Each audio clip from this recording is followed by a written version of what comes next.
사랑합니다.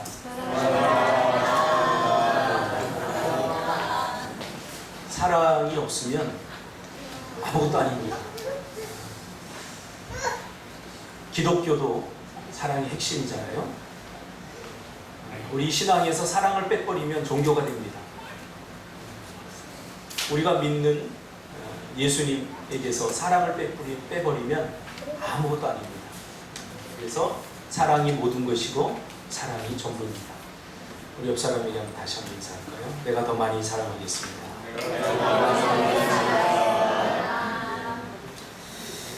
누가복음 15장 1절에서 7절까지 말씀 중심에서 찾고 싶은데 찾을 수 없을 때 라는 제목으로 하나님 말씀 전하겠습니다.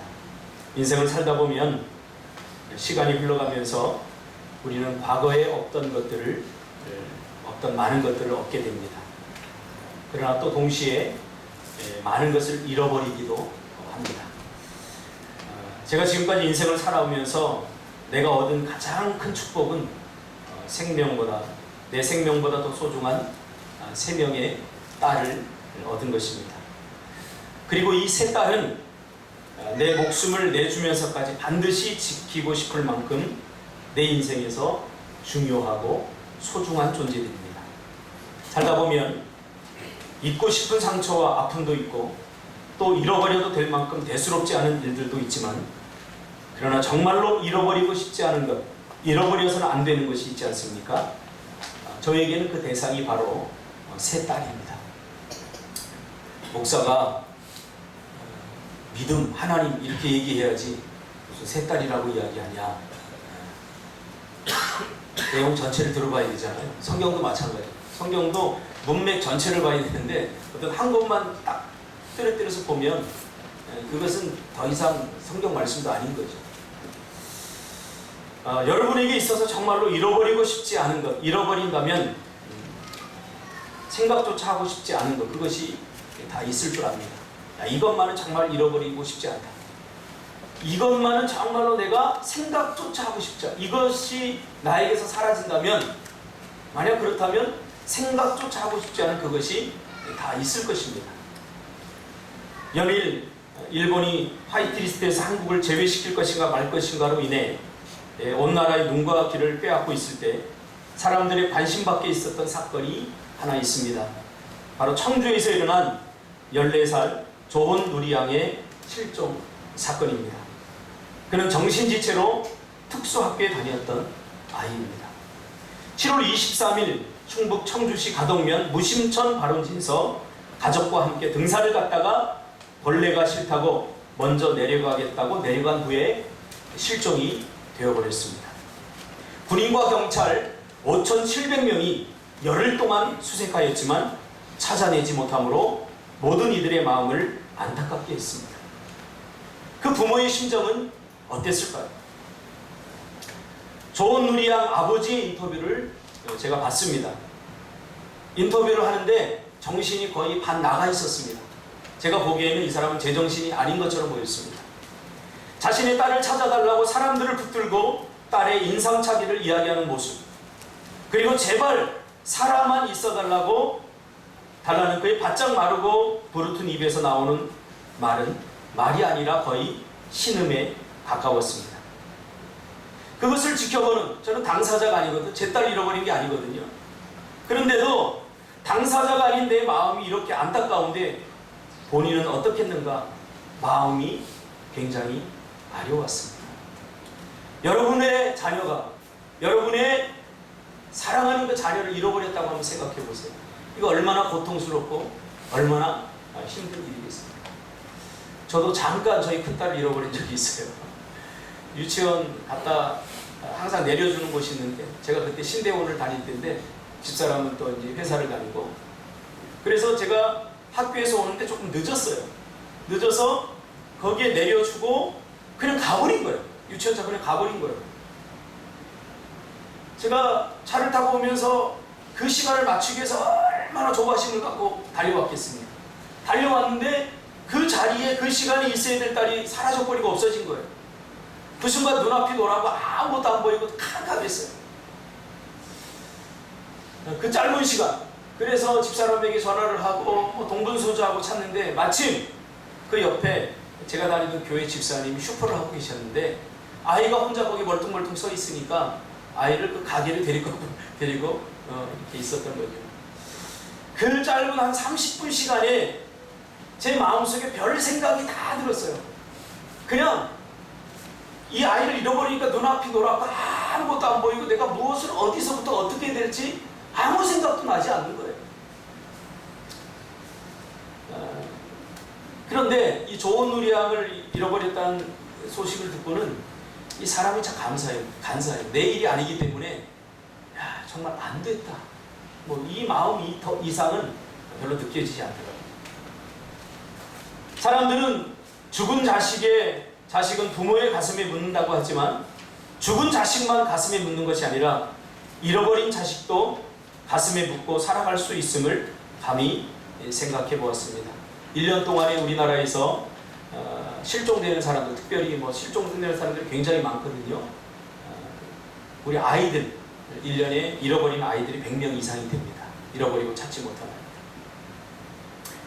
자신의 사랑하는 가족, 자신이 소중하게 여기는 것 잃어버려서는 안 되겠죠.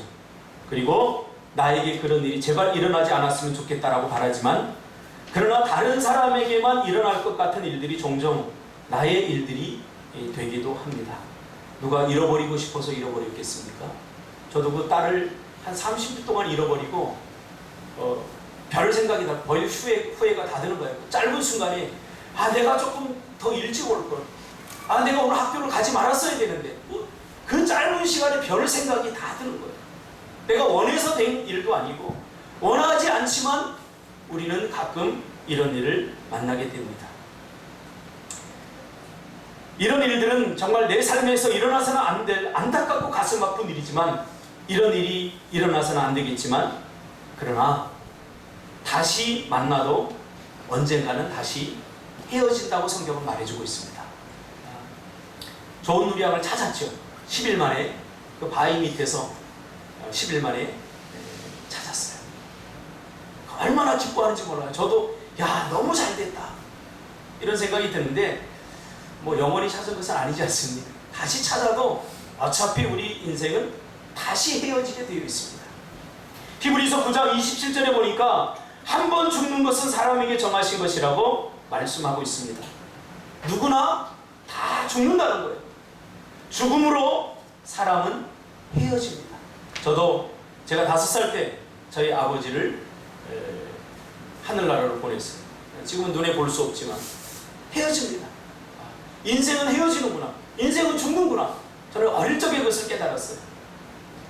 그러나 우리 인생은 죽음으로 끝나는 것이 아니라 심판이 있다고 말해주고 있습니다. 히브리서 9장 27절을 보니까 성경은 인생은 다 죽는다.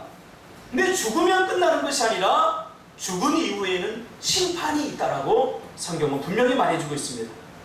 그 심판에 의해서 결정되어질 그 다음 세계가 있다고 말해주면서 그 다음 세계는 끝나지 않는 영원한 삶이라고 말해주고 있습니다. 무슨 말이죠? 지금 우리가 사는 이 삶은 허상이라는 거예요. 우리가 진짜 살아가야 될 영원히 살아가는 나라는 우리가 죽은 이후에 육신의 죽음을 맞이한 그 이후에 진짜 세계가, 삶의 세계가 주어진다고 그렇게 말하고 있습니다.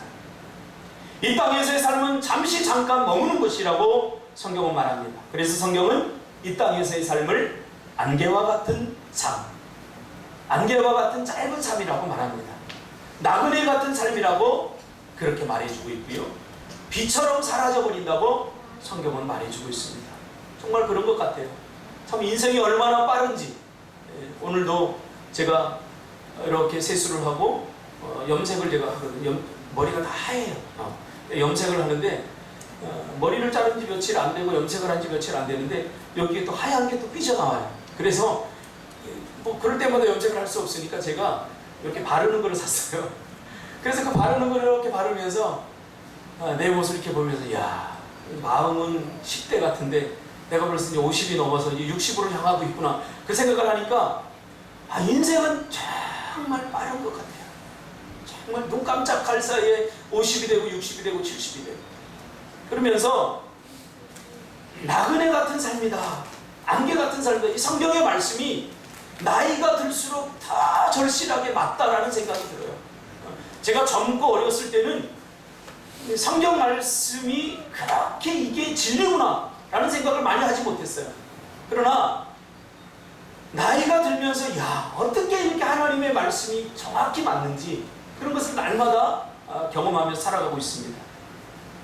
이 땅에서의 삶은 이제 죽은 이후에 우리가 다시 가게 될, 우리가 영원히 살아갈 그 나라를 준비하는 과정으로서의 삶인 것입니다. 그러므로 이 땅의 것들에 마음을 빼앗기고 마치 이 땅에서의 삶이 영원히 지속될 것처럼 이 땅의 것들을 의지하고 살아가면 반드시 감당하기 힘든 절망을 우리가 경험하게 된다는 것이죠. 몇 달 전에도 제가 아는 지인이 이렇게 돌아가셨는데, 내가 돌아가겠다 마음 먹고 돌아간 것도 아니고요, 그리고 내가 죽겠다 그 시간을 정한 것도 아니고요, 돌아가실 때 그가 사랑했던 가족들, 그 외동딸과 사랑하는 아내를 놓고 그렇게 돌아가셨어요. 우리가 죽을 때는 아무것도 갖지 못하고 그렇게 죽는 거예요. 우리가 인간적으로 볼 때는 얼마나 아쉽고 안타깝겠습니까? 그러니까 이 땅에서의 삶이 마지막이라면 이게 정말로 고통스러운 일인 거죠. 그런데 성경은 이 땅에서 우리의 삶이 끝이 아니라고 분명히 말하고 있는 거죠. 심판에 의해서 그 다음 우리가 살아갈 세상이 결정되어진다는 겁니다. 이 땅에서의 삶은 절대로 영원하지 않습니다. 우리가 영원히 살아갈 나라는 지금 우리가 이 땅을 딛고 서 있는 이 땅이 아니라 하늘나라입니다. 그리고 우리는 하늘에 속한 사람들입니다. 근데 오늘 히브리서 9장 27절에 보니까 죽음 이후에 뭐가 있다고 그래요? 심판이 있다라고 이렇게 말합니다.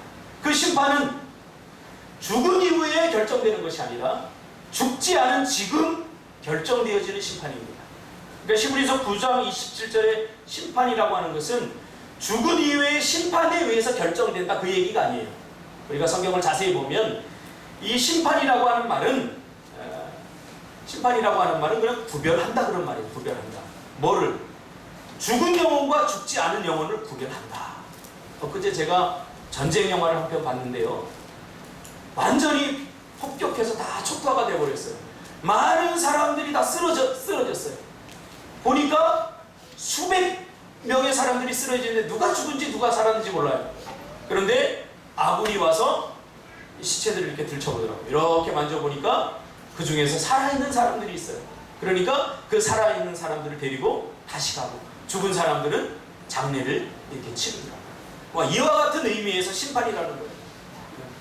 그때 죽은 이후에 심판에 의해서 결정되는 것이 아니라 지금 내가 예수를 믿느냐 믿지 않느냐, 내가 지금 생명을 얻느냐 얻지 못하느냐, 그것은 바로 여기서 결정되고 그 심판은 죽은 영혼인가 사는 영혼인가 이것을 구별하고 구분하는 그런 시간이라는 거죠.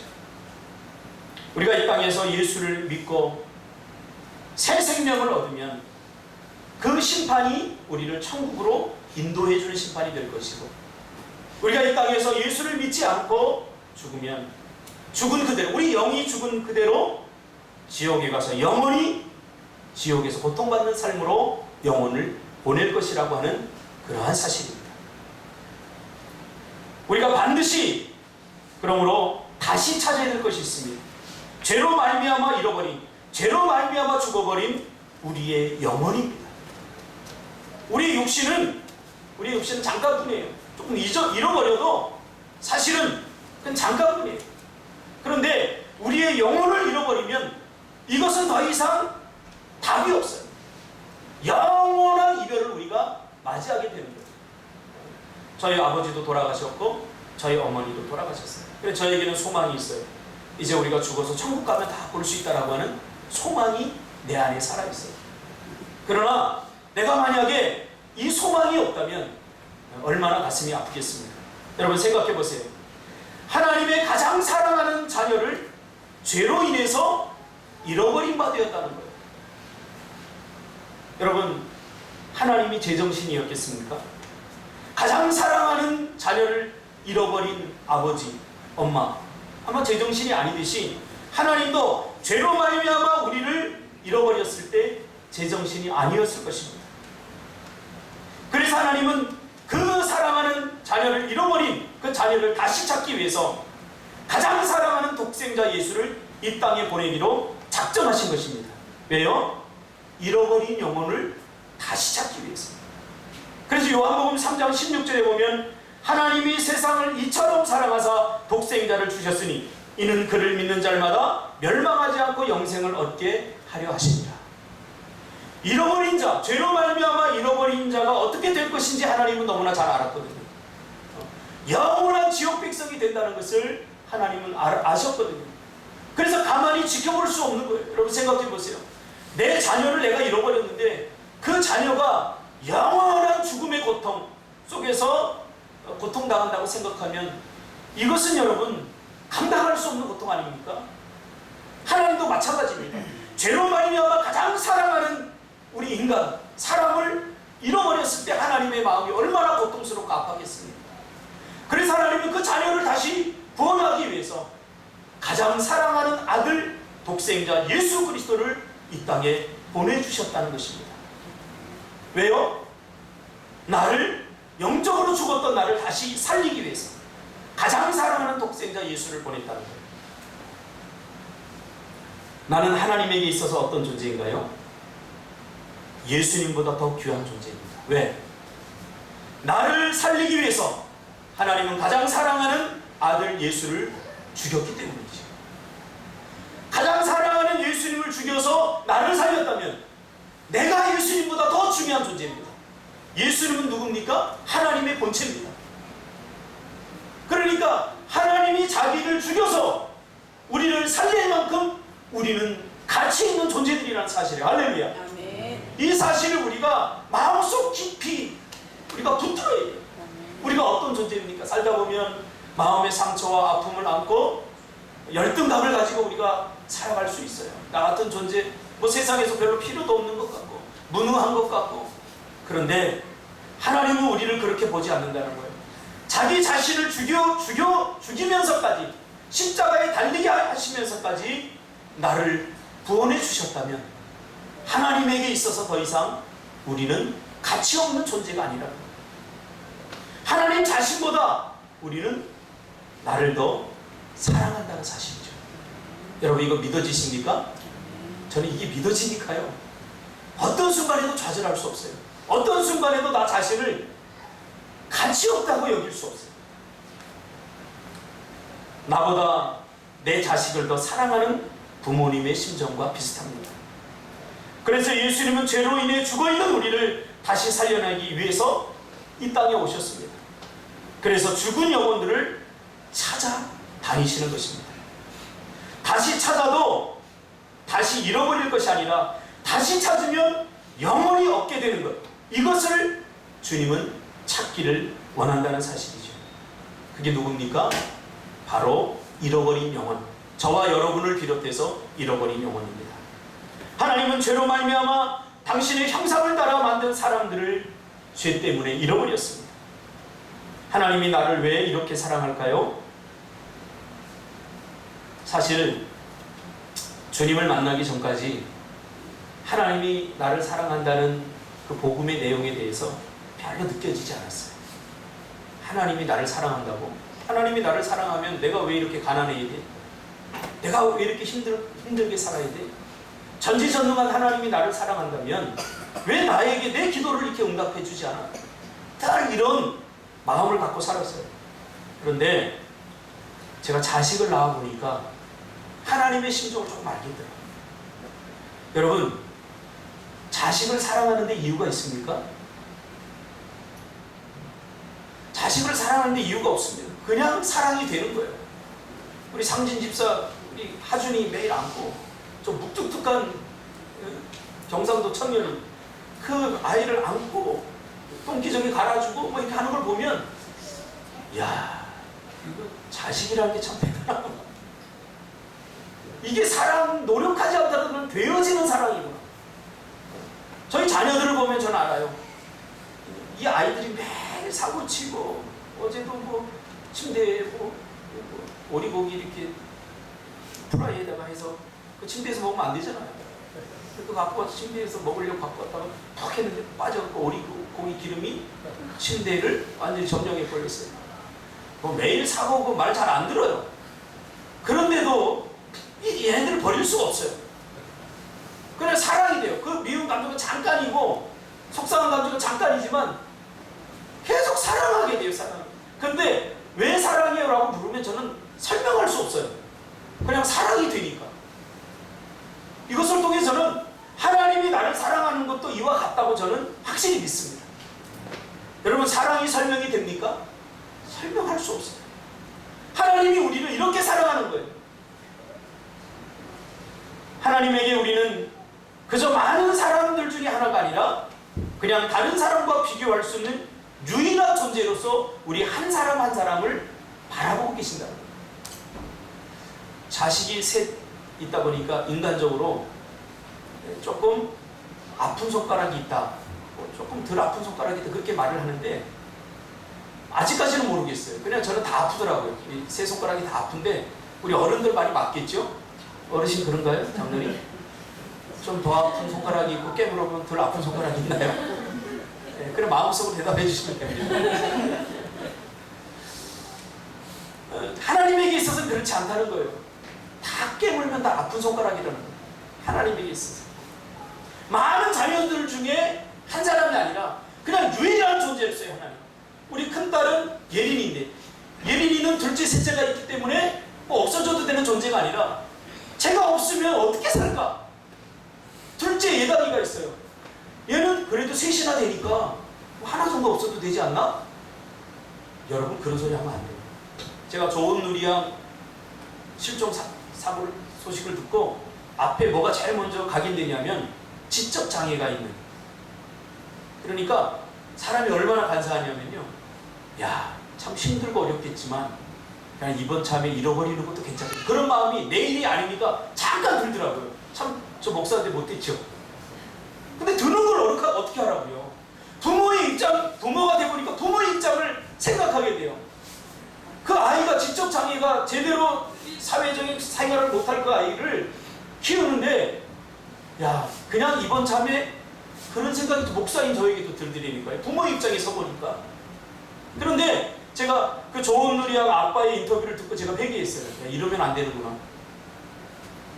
그냥 지적 장애라 인간구실을 못하더라도 이 아빠에게는 그냥 자녀인 거구나. 절대로 포기할 수 없는 그냥 자녀구나 하는 것을 제가 생각하니까, 야, 이 참 내가 못됐다. 너무너무 못됐다. 그런 생각이 잠깐 들더라고요. 하나님에게 있어서 우리는 그저 수많은 사람들 중에 없어져도 되는 한 사람이 아니라 유일한 존재를, 네가 없으면 안 된다. 네가 없으면, 네가 없으면 수천만, 수십만, 수십억의 사람이 인류 역사 가운데 왔다가 갔지만 그러나 네가 없으면 안 돼. 너 같은 사람은 없었다는 거예요. 네가 전부고 네가 모든 것이라는 거예요. 그래서 오늘 본문에 보면 99마리 잃어버린 양보다 한 마리 양을 찾아 나선 이것이 목자의 심정이고 하나님의 심정이라고 말해주고 있는 거죠. 그런 사랑의 대상인 우리가 잃어버린 바 된 거죠. 죄 때문에. 근데 잃어버린 그 모습이 어떤 모습일까요? 오늘 본문에 보면 그 잃어버린 모습이 때로는 죄인의 모습, 세리의 모습, 창기의 모습으로 사람들 앞에 나타납니다. 예수님 앞에 나타납니다. 별로 소중해 보이지 않죠? 창기, 세리, 죄인. 그러나 여러분, 그들이 나의 가족이라고 생각하면 생각이 달라집니다. 제가 부교육자 때 인천에 가면 창녀촌이 있어요. 그 창녀촌을 이렇게 지나가는데 그 교회 목사님 사모님이 그러더라고요. 신방을 가는 길이었거든요. 제가 운전을 하고 전도사 때인데, 전도사님 이 길로 가지 마세요. 여기는 창녀촌이라 더러운 사람들이 사는 곳이에요. 제가 제 머릿속에 아주 복잡한 생각이 들었어요. 이 내일이 아니라고 생각하는 그런 말을 할 수 있는 거죠. 그 창녀 중에 한 사람이 내 가족이고 내 사랑하는 누이고 내 동생이었다면 과연 그런 말을 할 수 없을 거예요.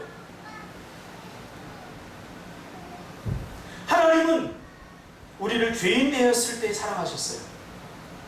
창녀보다 더 멋진 아름다운 여인이었을 때가 아니라 창녀임에도 불구하고 사랑하고 날마다 사기치는 세리들, 흠 많고 죄 많은 우리를 여전히 사랑해 주셨다는 거죠.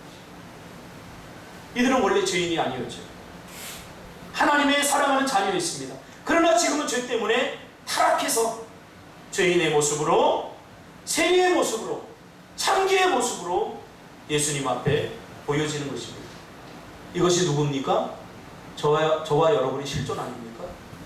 창녀 그러니까 대단히 더럽게 생각하고, 세리들, 사기나 치고 다니는 사람들, 우리와 상관이 없는 일이라고 생각하지만 바로 우리의 모습입니다. 그래서 오늘 예수님은 비유를 통해서 말씀하고 계십니다. 그런 세리들, 그런 창녀들과 어울리니까, 그런 죄인들과 어울리니까 바리새인과 서기관들이 예수님을 향해서 뭐라고 그래요? 똑같은 사람 취급하잖아요. 그들과 어울려서는 안 된다는 거죠. 그래서 오늘 예수님은 잃어버린 것들에 대한 비유를 15장에서 얘기합니다. 드라크마, 동전 이야기를 하죠. 어떤 이유에서인지 알 수 없지만 잃어버린 바 된 동전 이야기를 합니다. 이 동전은 무생물입니다. 그래서 떨어뜨리면 다시 스스로 돌아올 수 없는 동전입니다. 저도 돈을 잃어버리고 가서 알아요. 그제 제 책상 밑에서 500원짜리 하나를 찾았어요. 할렐루야. 내가 그 위에다 책을 겹겹이 쌓아놓고 그 다음에 이만한 상자를 올려놓고 그것을 치우지 않으면, 내가 찾아 나서서 치우지 않았더라면 그것은 여전히 거기에 있을 동전입니다. 드라크마는 바로 그러한 잃어버린 사람을 말합니다. 내가 적극적으로 찾아 나서지 않으면 스스로 돌아올 수 없는 자들이 우리 주변에는 많이 있습니다. 그래서 내가 찾아 나서야 됩니다. 잃어버린 양을 비유하고 있습니다. 이 잃어버린 양은 더 좋은 풀의 유혹에 빠져서 길을 잃어버린 거예요. 야, 더 좋은 풀을 내가 먹고 싶다.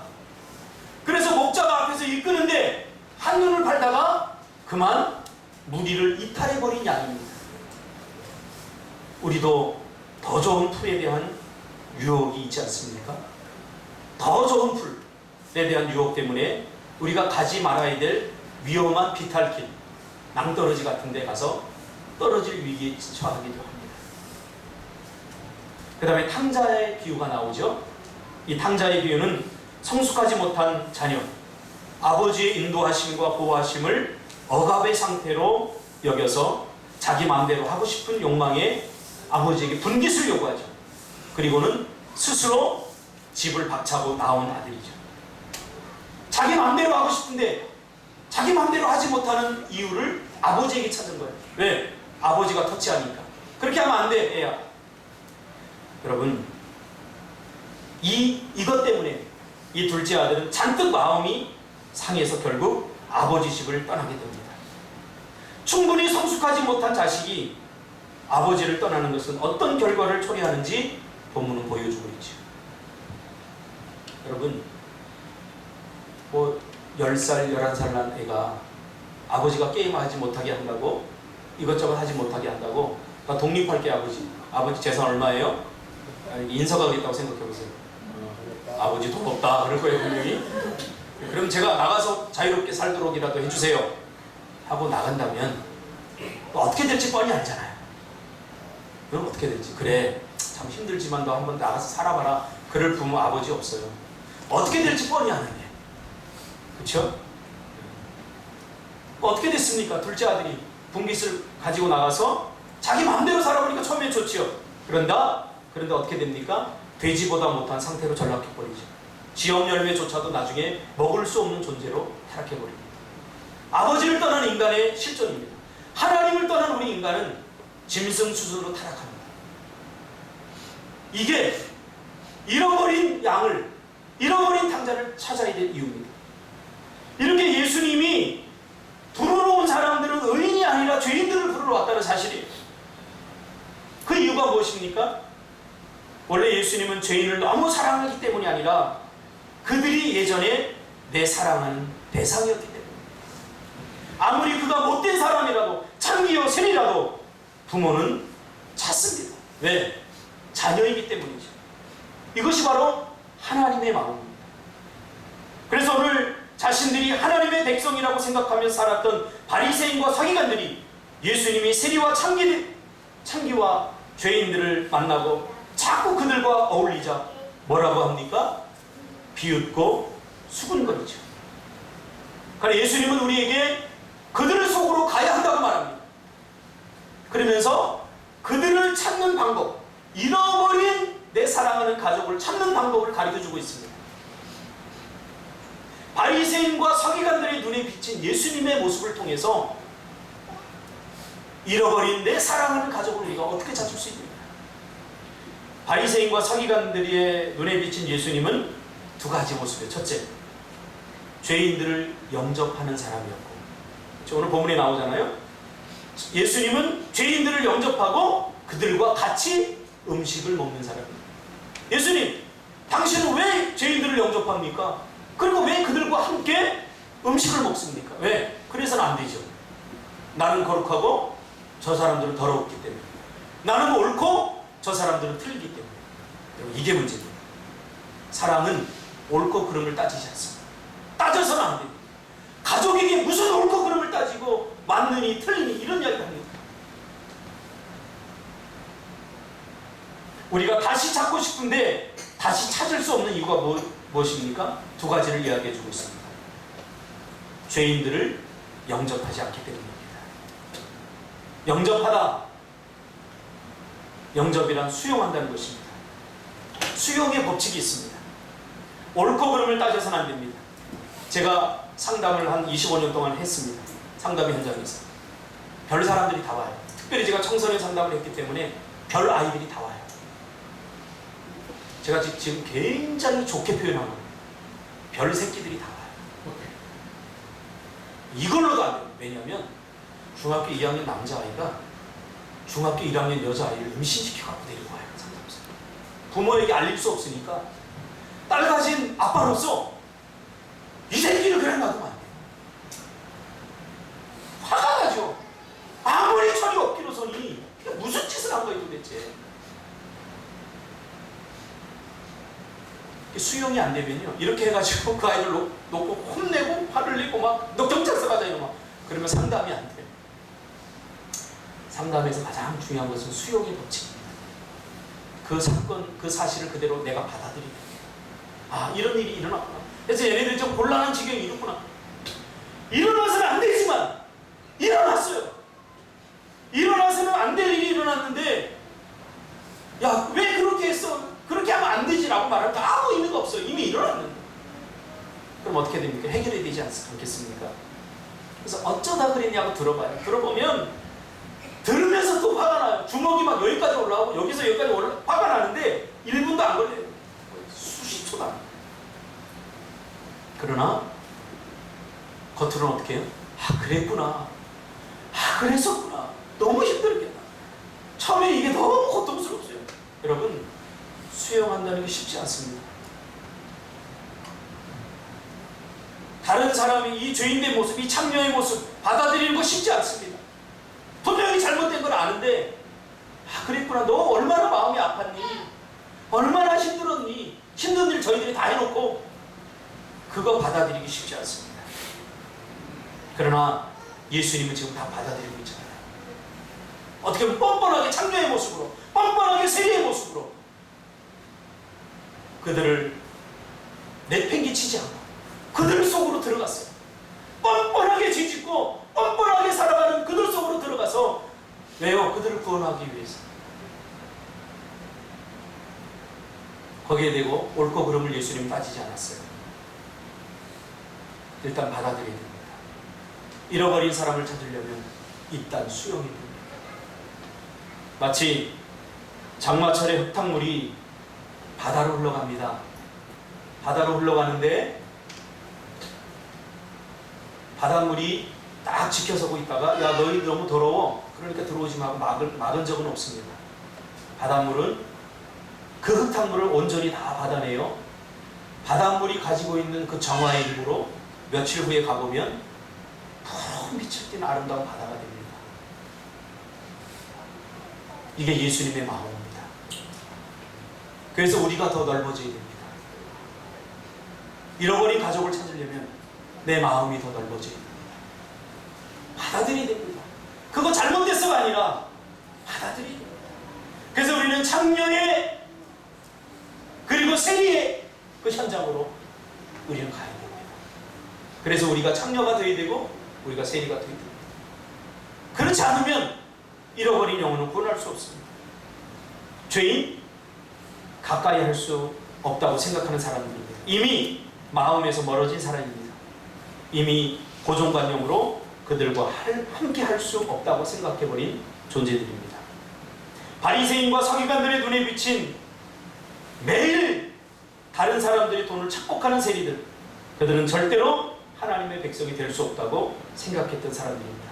그래서 밀어내죠. 받아들이지 않죠. 너희들 우리들처럼 살지 않으면 절대 우리는 너희를 받아들일 수 없어. 이게 바리새인들의 모습이에요.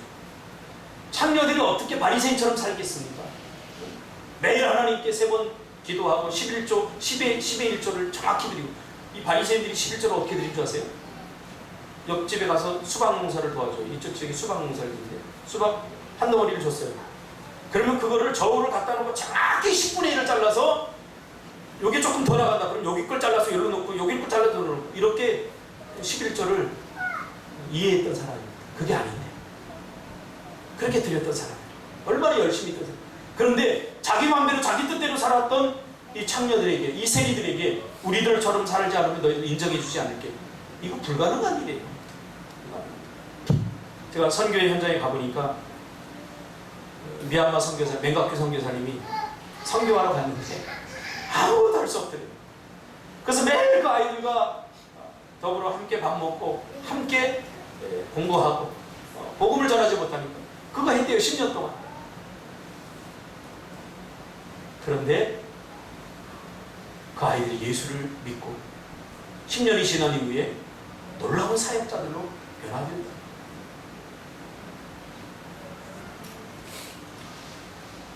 여러분, 여기서 나오는 창녀들은요, 그냥 단순한 창녀, 몸 파는 사람들이 아니라 종교적 창녀들이에요. 종교적 창녀.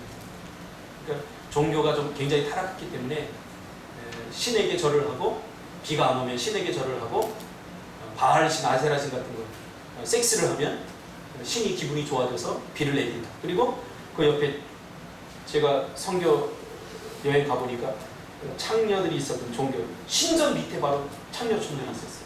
그래서 신전에 절을 하고 내려오면서 창녀들과 섹스를 하는 그런, 그러니까 종교적 창녀죠. 받아들일 수 있겠습니까? 없어요. 만약 저들이 구원받는다면 나는 억울한 마음이 들죠. 그렇지 않겠습니까? 이게 첫째 아들의 모습입니다. 둘째 아들이 아버지에게 조건 없이 값없이 받아들인다면 아버지 난 억울해요. 저 둘째 아들이 나가서 자기 붕실 마음껏 쓰고 자유롭게 살 때 나는 아버지 곁에 남아서 최선을 다해 열심히 살지 않았습니까? 이 첫째 아들의 마음을 갖고 있으면 전도도 선교도 잃어버린 영혼을 구원하는 것도, 잃어버린 가족을 구원하는 것도 있을 수가 없습니다.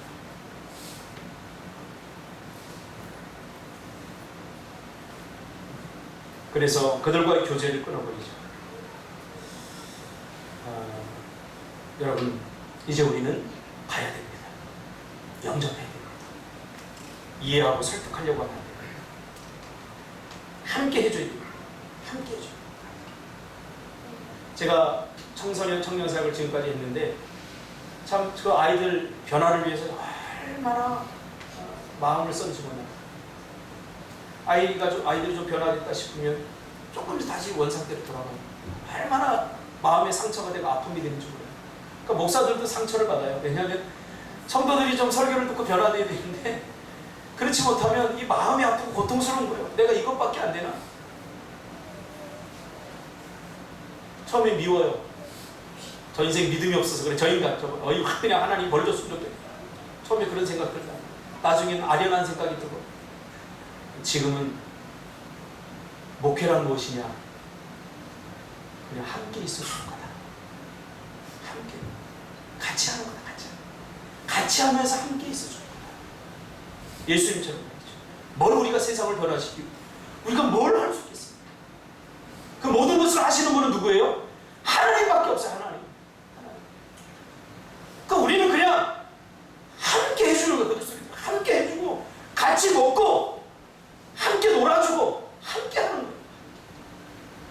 이게 선교예요. 함께 해주는 것이 안 되기 때문에 자꾸 설득하고 변화시키고 뭔가를 자꾸 가리키려고 하니까 안 되는 거죠. 보라마, 태안 집사가 네 마음에 들어 안 들어? 내가 원하는 답을 빨리 해봐. 안 됩니다. 안 되지. 안 들 거야. 그렇게 사랑하고 못 사는 사이인데도 안 들 거야. 그럼 안 들면 어떡해? 들게 해야 되잖아. 뭐 세탁기에 양말을 좀 쫙 펴서 버리면 되는데 막 똘똘 말아들고 밥 먹고도 막 여기저기 막 누워있고 막 저녁에 야식 먹으면 안 되는데 야식 처먹고 마음에 안 들잖아. 근데 바꾸려고 하면 절대 안 바뀌어져요. 바꾸려고 하면 어떻게 되죠? 지적해야 됩니다. 그렇게 하면 안 돼. 지적해야 되고 그렇게 하면 안 되고 이렇게 해야 돼요. 그래서 바뀐 역사가 없어요. 절대 안 바뀌어요. 바리새인과 서기관들이 했던 게 뭐예요? 지적하는 거였어요. 창기들 보고 너희도 그렇게 하면 안 돼. 지적했잖아요. 지적해서 바뀌었나요? 절대 안 바뀌어요. 우리 인생. 어떻게 바뀝니까? 사랑할 때 바뀌어요. 사랑할 때. 사랑해줘야 돼요. 더 많은 관심을 갖고 함께 해줘야 돼요. 함께 해줘요. 그리고 함께 먹어요. 우리 여기 집사님 다 예천 그 촌놈들. 제가 3년 동안 함께 했어요. 강가에 가가지고 고3인데 공부해야 되는 얘들아 고기 구워 먹자. 거기다 짱돌 이만한 거 하나 올려놓고 그게 달군데요. 그렇게 시간이 오래 걸리는지 몰랐어요. 그 이만한 짱돌을 위에다가 돌 위에 구워 먹으면 맛있을 것 같으니까 그 돌을 달고 오는데 2시간이 지나도 안 달궈져요. 그래서 어쩌다가 고기 한 점이 구워지면 그거 서로 먹겠다고 싸웠어요. 그렇게 함께 하고 함께 먹고 하니까 이렇게 멋진 믿음의 사람들이 되더라고요. 여러분, 설득하려고 하지 마시고 가르치려고 하지 마세요. 한재욱이 쓴 인문학을 하나님께로란 책을 보면 공감이란 함께 비를 맞으며 가는 것이라고 했지만, 그래서 같이 비를 맞으며 걸어가는 공감과 사랑이 참 좋지만 비를 피할 우산이 없는 빗속의 만남은 인생을 슬프게 한다고 말하고 있습니다. 때론 그래요. 그럼 공감만 해줘도 되나? 함께만 해줘도 되나? 우리에게 가지는 게 그것밖에 없어요. 이게 최선이에요. 최선. 그것이 우리를 때로는 슬프게 하고, 정말로 변화되지 않는 그 아이들을 데리고 와서 부모님들이 눈물을 펑펑 쏟으면서 전도사님, 목사님, 이 아이들 좀 변화시켜 주세요 라고 저에게 부탁을 하는데, 그 아이들을 바라보면서 공감해 줄 수는 있어요. 그래, 어머니 얼마나 힘들었겠어요. 근데 저에게는 그 아이들을 변화시킬 수 있는 능력이 저에게는 없다는 사실이 때로는 나를 슬프게 하지만, 지나고 보니까 그것이 최선이었다는 거예요. 함께 해주는 것, 공감해 주는 것. 여러분 주위에 명균 집사님, 사장님이 좀 재수없나요? 세리처럼 창기처럼 보이나요? 네. 그것으로 가지 않는. 그래도 점심시간에 같이 식사할래? 사장이 그러면 어떻게 돼? 될 수 있으면 피하고 도망쳐서는 구원이라는 게 일어날 수 없고요. 새 생명은 절대 다시 찾을 수 없어요. 가야 돼요. 가야 돼요. 가서 같이 비를 맞아야 돼요. 이사한다 그러면 같이 가서 이삿짐을 나눠주고, 같이 먹고 싶지 않으면 먹어주고. 그러면 누가 변화시켜주냐? 하나님께서 변화시켜준다. 여러분 착각하지 마세요. 내가 해야 할 일과 하나님이 해야 할 일을 착각해서는 안 돼요. 내가 해야 할 일은 같이 비를 맞아주는 것이고, 하나님께서는 같이 비를 맞아주면 우산을 우리에게 갖다 주실 겁니다. 기도하겠습니다.